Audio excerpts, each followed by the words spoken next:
La semaine dernière, une très bonne question. C'était par là. Il n'est pas là. Il a voyagé? Non, il a Comment? Il est en Israël. Alors, il avait demandé une très bonne question. On a vu qu'il y a une machloket rishonim pendant la Shemitah. Est-ce que toute l'interdiction de ne pas travailler le champ, c'est une mitzvah qui repose sur le propriétaire du champ? Oui? Ou bien c'est une mitzvah qui repose sur le champ lui-même? Nafkamina. S'il y a un singe qui vient dans mon champ et il commence à labourer, à arroser, est-ce que je dois lui dire d'arrêter ou pas? Un singe, bon, je prends un exemple. Bon, un enfant peut dire qu'il y a chinour.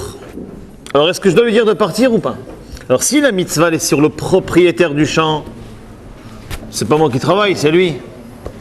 Mais s'il y a une mitzvah sur la terre de se reposer, peu importe qui est-ce qui travaille, ma terre doit se reposer, peu importe l'auteur des travaux. À partir du moment où on doit rendre Efker. Non, Efker, on a expliqué, c'est les fruits qui sont Efker. Il y a deux choses pendant la Shemitah. Il y a les fruits de la Shemitah, je dois les mettre à la disposition de tout le monde, Efker. Et il y a une autre interdiction, c'est les travaux interdits. D'accord? Tout le monde a compris les deux manières d'analyser le problème? Alors, cette machloket, elle existe jusqu'aujourd'hui dans les poskim. On trouve les deux avis. Maintenant, il y a une autre nafkamina.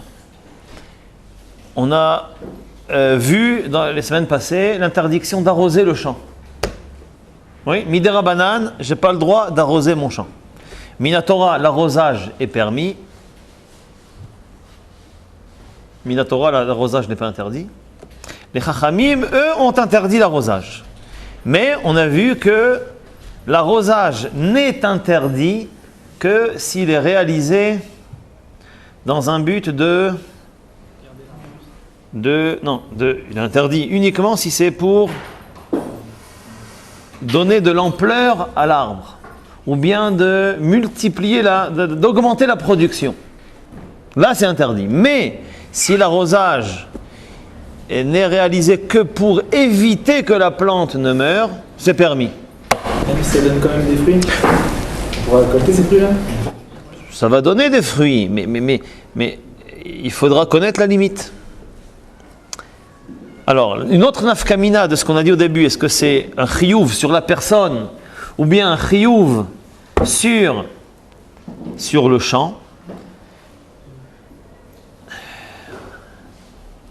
D'après certains poskim, on avait parlé de ce cas-là, avant la Shemitah, j'ai le droit de régler l'arrosage de mes plantations avec une minuterie.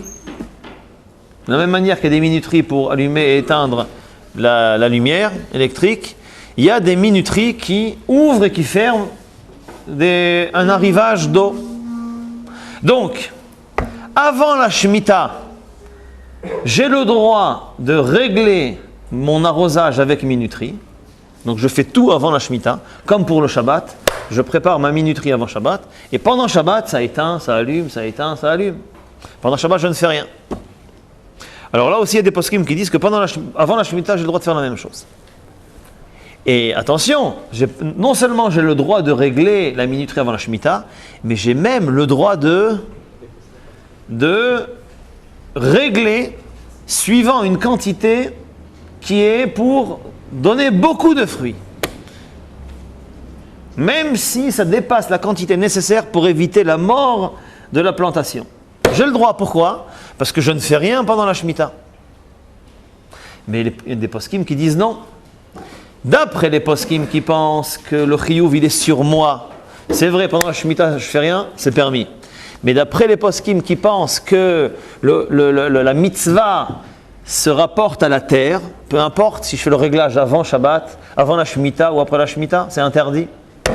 Donc, il y a une machloket acharonim aujourd'hui. Est-ce que j'ai le droit de faire une telle chose? Donc une machloket, alors chacun suit son rave. Il y en a qui permettent et il y en a qui interdisent. Il y en a qui permettent parce qu'ils pensent que la mitzvah de Shemitah repose sur la personne. Et pendant la Shemitah, puisque je ne fais rien, j'ai le droit. Et il y en a qui pensent que la Shemitah c'est un chiyuv qui repose sur la terre. Ma terre doit se reposer, peu importe si je ne fais rien concrètement pendant la Shemitah. Jardin public, ça va pas faire. C'est pareil? Moi j'ai un chelag dedans. Bien sûr. Alors, il y a une très grande question. Alors, si vous êtes mahmir, alors il n'y a pas seulement les jardins publics, les jardins dans la rue. Alors, à Yerushalayim, je ne suis pas sûr qu'il n'y aura pas de problème pendant la Shemitah parce qu'il y a suffisamment de religieux à la mairie pour que toutes les choses se fassent bien. Ça, il faut s'assurer. Mais je pense qu'il n'y a pas de problème. Là où il y a un problème, c'est dans les villes où il n'y a pas une grande partie de religieux représentés à la mairie. Il y a donc ce problème. Et il y a un autre problème. Dans les immeubles, il y a des jardins, parfois en bas de l'immeuble, à l'entrée de l'immeuble. Alors comment faire? Alors, si l'arrosage, on va parler que de l'arrosage. Si l'arrosage se fait avant la Shemitah, il n'y a pas besoin de faire de bruit ni de manifestation. On peut être sommaire sur ces poskim sans aucun problème. Maintenant, le problème se pose quand pendant la Shemitah, il y a des travaux qui vont se faire. Ils vont venir tondre le gazon. Alors, il faut voir est-ce que c'est permis ou pas. Ils vont venir couper des branches. Là, c'est le problème. Alors, J'ai fait ma partie de FK. Voilà. Ça, c'est une des solutions. Si on craint, alors on va prendre le cas le plus simple, c'est quand on habite dans un immeuble et que dans l'immeuble, il y a à l'entrée de la pelouse avec des arbres et on craint que, en fait, en France, ça s'appelle le syndic, ici, ça s'appelle le Vaad Bait. Le Vaad Bait, c'est celui qui s'occupe des travaux, du nettoyage, des parties communes. Alors les parties communes, c'est aussi les zones vertes. Les zones vertes. Alors, c'est marqué comme ça. Donc si on craint que pendant la Shemitah, le responsable du Vaad Bait va travailler pendant la Shemitah, va faire des choses interdites, et donc ma terre ne va pas se reposer. Ma terre ne va pas se reposer. Alors, première solution, c'est d'aller chez le Vaad Bait et de lui dire, un mois ou deux avant la Shemitah, donc à partir d'aujourd'hui, lui dire, écoute, tu sais quoi, en janvier ou en septembre, c'est toi qui dois, parce que ça se fait à tour de rôle. Alors, ça serait bien de demander d'être soi-même le responsable du Vaad Bait pendant la Shemitah. Comme ça, on va aller chez un rav, on va lui demander comment faire. Et il n'y aura pas de problème. Et il faut savoir qu'il y a une Gemara dans Masechet Chulin, Kol ma she'atorah asra, atorah hitira. Il ne faut pas avoir peur. La Shemitah, ce n'est pas la grande catastrophe. Un jardin public, un jardin des Eviv ou à l'entrée d'un immeuble, on peut arriver au même résultat d'une manière permise. Kol ma she'atorah asra, atorah hitira. Tout ce que la Torah a interdit, elle l'a également permis. Vous connaissez cette Gemara? La Gemara dit que le chazir a été interdit. Et il y a un poisson qui a le même goût que le chazir.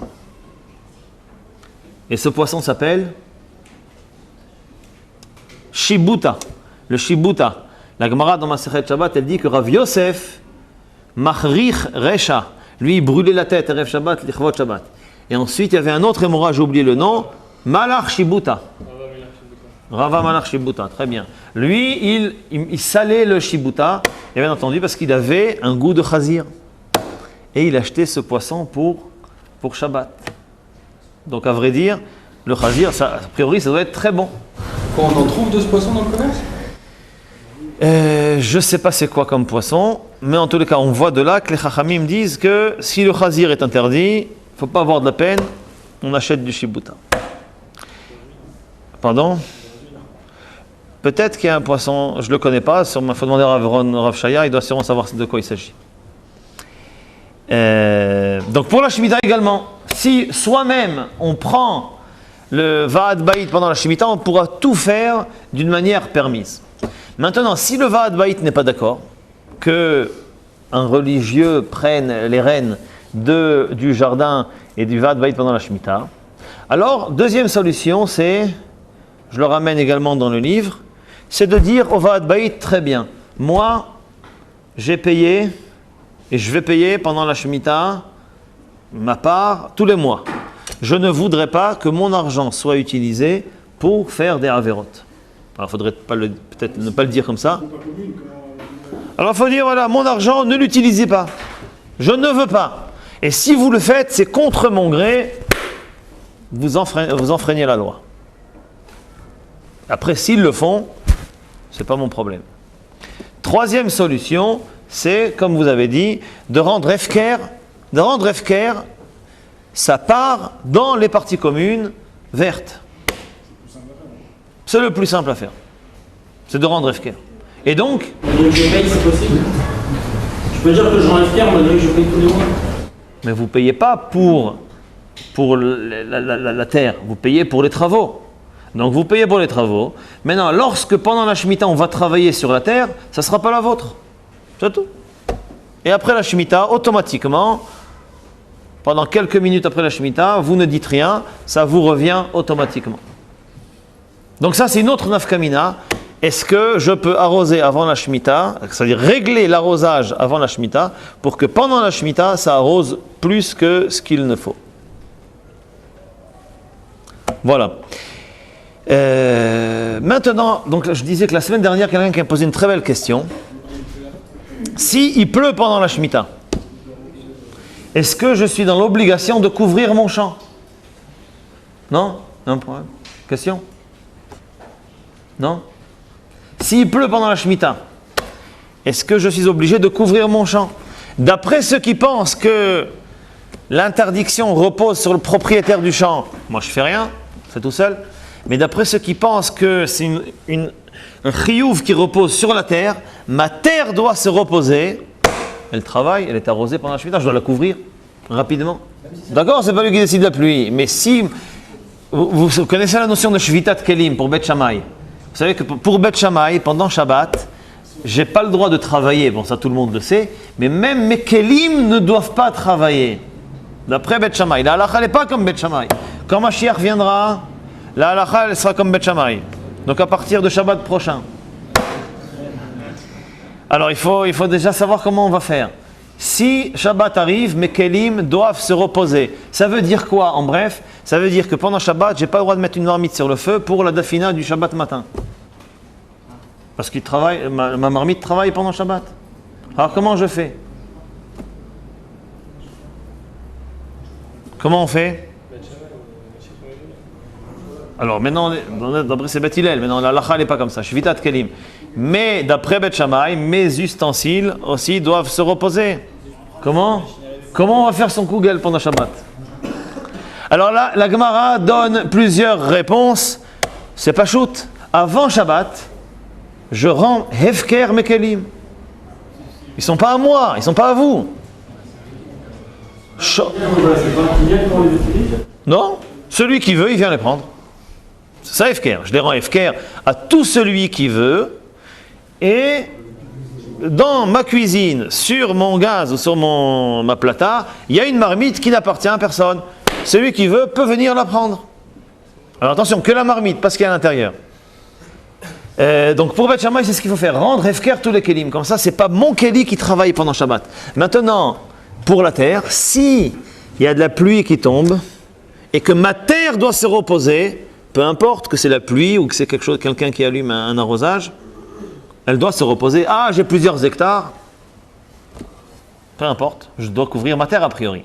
Alors, j'avais dit la semaine dernière que dans le peu de choses que j'ai étudiées sur la Shemitah, j'ai jamais vu qu'on doit couvrir sa terre pendant la Shemitah s'il pleut. Alors, en cherchant, j'ai trouvé une très belle preuve. Il y a quelque chose, en fait, c'est une Gemara. C'est une Gemara qui est presque meforeshet. Dans Masechet Ta'anit, Daf Yud-Tet Amud Bet, c'est marqué là-bas, il y a une marloquette entre Rabban Shimon ben Gamliel et Tanakama. Est-ce qu'on a le droit, pendant la Shemitah, de faire la tfila s'il n'y a pas de pluie? Donc en faisant la tfila, ça va entraîner des pluies. Alors d'après Tanakama, c'est interdit. Mais d'après Rabban Shimon ben Gamliel, et la halakha est comme lui, on a le droit, pendant la tfila, de faire des tfilotes pour qu'il y ait de la pluie. Donc, mefourash que c'est permis. Et c'est pas une preuve que la mitzvah est sur la personne et pas sur la terre. Ah, alors toi tu demandes une question. Tu dis, alors a priori de là il y a une preuve que quoi? Que c'est la personne, pas sur la terre. Si c'était sur la terre, ça aurait été interdit. C'est peut-être pas une preuve suffisamment flagrante. Pourquoi? Non, tu vas voir pourquoi. Le inyan il est comme ça. C'est que tout ce qu'on a interdit, c'est seulement s'il y a un ma'aseh beyadaim. Si ça se fait dans ma terre, sans l'intervention d'un être humain, donc c'est permis. Alors, pour mieux comprendre, il y a une halakha qui dit la chose suivante. Alors, on est déjà le 1er Av, le 2 Av. Dans 2 semaines, un peu moins de 2 semaines, on n'aura plus le droit de planter un arbre fruitier dans la terre. Vous avez entendu ce issur? Donc 44 jours, plus de 44 jours avant le Rosh Hashanah de la Shemitah, on a le droit de planter par exemple aujourd'hui un arbre fruitier dans la terre. Par contre, dans les 44 jours qui précèdent la Shemitah, je n'ai pas le droit de planter un arbre. Pourquoi?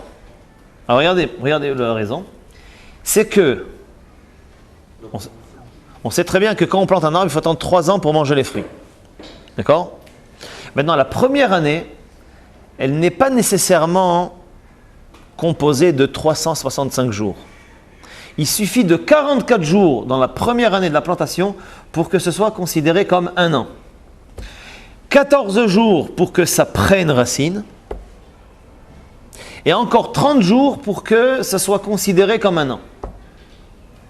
Donc, si je plante 45 jours avant Rosh Hashanah un arbre, donc il y aura 14 jours où ça va être l'enracinement va se faire, et encore 30 jours, ça suffit pour que ce soit considéré comme 1 an. Il n'y a pas besoin de 3 ans, 3 fois 365 jours, il suffit de, comme il y a le klal de Roubo Kekulo, dans la première année de Orla, 1 mois c'est considéré comme 1 an. Ensuite, il y a 2 ans et après, c'est fini. Maintenant, regardez. Si je plante un arbre 50 jours avant Rosh Hashanah de la Shemitah, donc la première année, c'est quelle année? C'est la 6e année de la Shemitah. La 2e année de l'arbre, c'est quoi? Ça va être la Shemitah. La 3e année, ça va être la première année qui suit la Shemitah. Et l'année qui suit, donc les fruits s'appellent Neta Arevari, je peux les consommer, il faut faire le pidion. Maintenant, si je plante, donc la première année qui suit la Shemitah, s'il y a une personne qui va demander au propriétaire de l'arbre, il a quel âge ton arbre? Qu'est-ce qu'on va lui répondre? Il a 3 ans. Première année après la Shemitah, c'est la 3e. Donc, la 2e année, c'est la 4e. Première année, c'est la 3e. Shemitah, 2e. 6e année, 1re. Maintenant, si je plante l'arbre dans les 44 jours qui précèdent Rosh Hashanah, c'est-à-dire après le 15 Av, alors, cette année, elle n'est plus considérée comme une année, puisqu'il n'y a pas 44 jours. Donc, ça va être quoi la première année? Ça va être la Shemitah. La première année de la Shemitah, c'est la 2e. Et la 2e année de la Shemitah, c'est la 3e année de l'arbre. C'est ça? Encore une fois, la Shemitah, c'est la première. La première année de la Shemitah, c'est la 2e. Et la 2e année de la Shemitah, c'est la 3e. Maintenant, imaginez-vous qu'il y a quelqu'un qui vient demander au propriétaire quel âge il a ton arbre. On va lui dire 3 ans. La 2e année de la Shemitah, on va lui dire 3 ans. Donc, il va faire le calcul en arrière. Venons, on va faire le calcul ensemble. 2e année de la Shemitah, c'est 3e. Première année de la Shemitah, 2e. Shemitah, 1re. Ah, ça a été planté pendant la Shemitah. Chilul Hashem. Alors en fait, c'est faux. Ça n'a pas été planté pendant la Shemitah. D'après le calcul, c'est la Shemitah qui est considérée comme la première année. Mais en fait, elle a été plantée dans les 44 jours. Mais étant donné que ça ne rentre pas dans le compte, ça risque de faire du Chilul Hashem. Et c'est la raison pour laquelle on n'a pas le droit de planter dans les 44 jours. Maintenant, oui, Midar Banan. Maintenant, je vous demande une question. Est-ce que j'ai le droit, Erev Rosh Hashanah, de planter un sapin? Pas pour le 25 décembre. Un sapin. Pardon? Est-ce qu'on a le droit ou pas? Alors, dis pourquoi. Pas de fruits. Et alors? Étant donné que dans un arbre qui n'est pas fruitier, il n'y a pas de hors-là. Donc, on ne va jamais demander l'âge de l'arbre. Et donc, on ne va jamais faire le calcul, jamais on va faire une erreur. Mais maintenant, un sapin, j'aurai le droit de le planter Erev Rosh Hashanah, comme on a dit qu'il n'y a pas d'erreur. Maintenant, il y a les Rishonim qui demandent une grande question. On a dit qu'il faut 14 jours pour que l'enracinement se finisse. Donc, si je plante Erev Rosh Hashanah, pendant la Shemitah, ça va continuer à travailler, ça va s'enraciner. Comment se fait-il que j'ai le droit? Je l'ai fait avant, après je fais rien. Voilà la réponse. Étant donné que je ne fais rien, je ne fais pas un ma'aseh beyadaim, c'est permis. Et c'est la raison pour laquelle, quand il pleut pendant la Shemitah, j'ai plus besoin de couvrir mes centaines d'hectares de terrain. Tu as compris? Donc finalement, il y a de la pluie qui tombe pendant la Shemitah, j'ai pas besoin de couvrir mon champ. Pourquoi? Parce que il n'y a aucune action concrète qui se fait. Ça se fait tout seul. S'il y a de la pluie qui est tombée, alors la quantité d'eau d'arrosage que j'ai le droit de faire, alors elle va s'amoindrir. Donc en période de pluie, j'ai pas le droit d'arroser puisque de toute façon il y a de la pluie. Si j'ai déjà programmé. Alors si j'ai déjà programmé, j'ai pas besoin de l'arrêter, mais d'après ceux qui disent que c'est un issour sur le champ, je dois arrêter. Est-ce que j'ai le droit de vendre mes terrains à un goy comme à Pessah avec le Hametz? Ouh là là, ça c'est la grande question. C'est la grande question. Alors c'est la fameuse grande question. C'est la fameuse question du Heter Mechira. Est-ce qu'on a le droit de vendre la terre? Réponse. Alors voilà, il faut savoir que vendre de la terre, d'une manière générale, c'est problématique. On n'a pas le droit de vendre une terre à un non-juif. Bon, ça s'ouvre. C'est une interdiction de la Torah. Lo techonem. On n'a pas le droit de leur permettre d'habiter en Eretz Israël. Donc si tu as des maisons, des membres de ta famille, ils n'ont pas le droit de les louer à des Arabes. Pas parce que c'est des Arabes, parce que c'est des non-juifs. Alors il y a des poskim qui pensent que les Arabes c'est permis. Parce qu'eux ne font pas Avodah Zara. Donc c'est le premier grand problème de Heter Mechira. On n'a pas le droit de vendre une terre en Eretz Israël.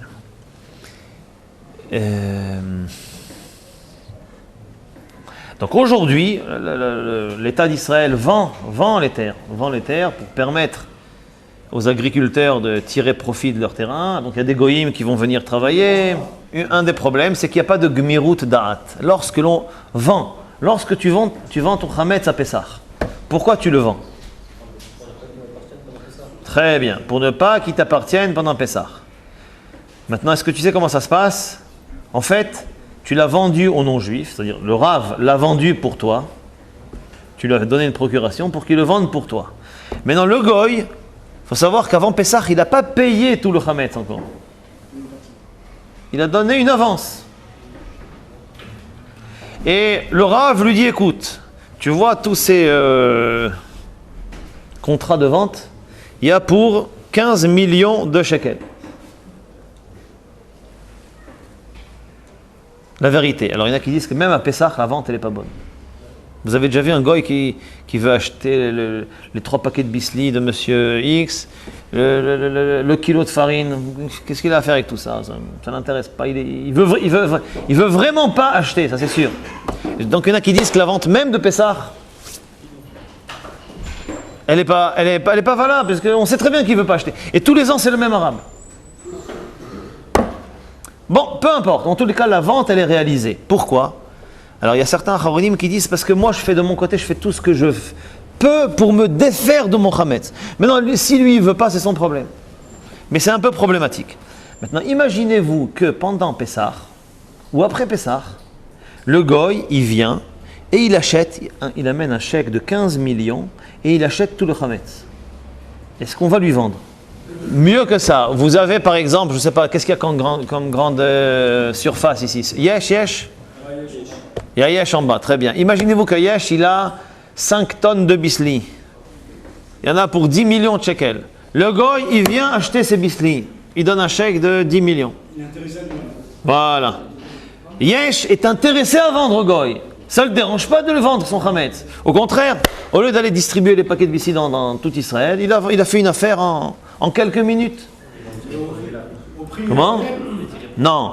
Pendant Pessah, il faut savoir que pendant Pessah, le Chametz appartient au Goy.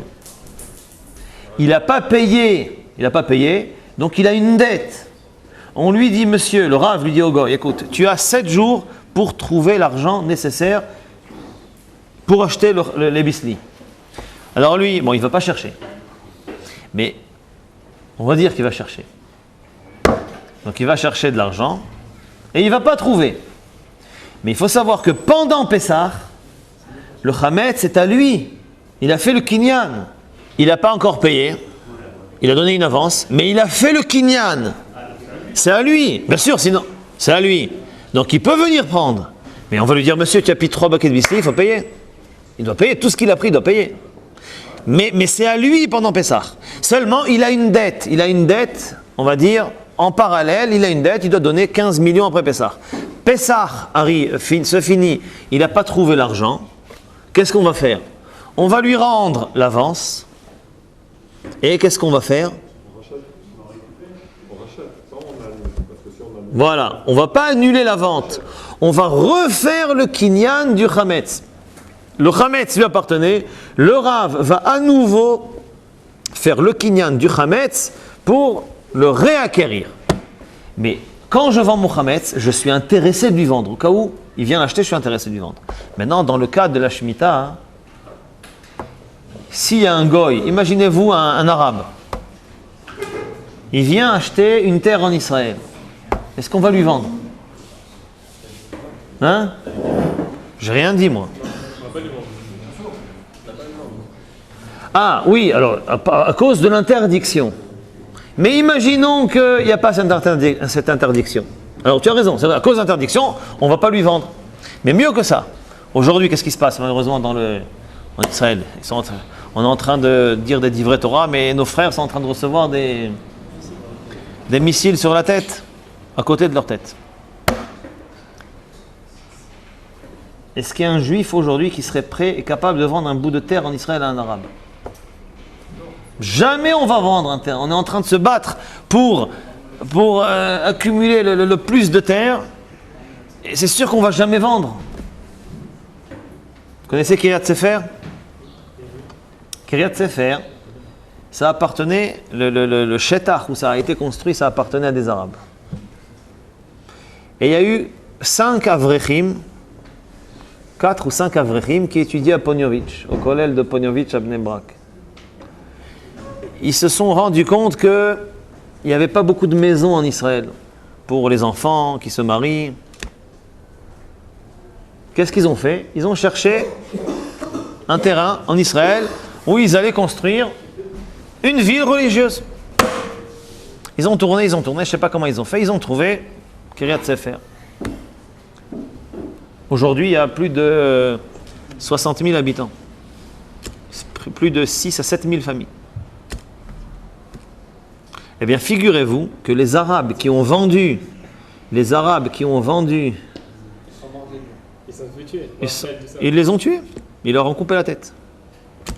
2 d'entre eux, il y en a 2 qui se sont sauvés en Chutz-Laret, et 2 d'entre eux, on les a coupés en 10 morceaux, en 20 morceaux, en 50 morceaux.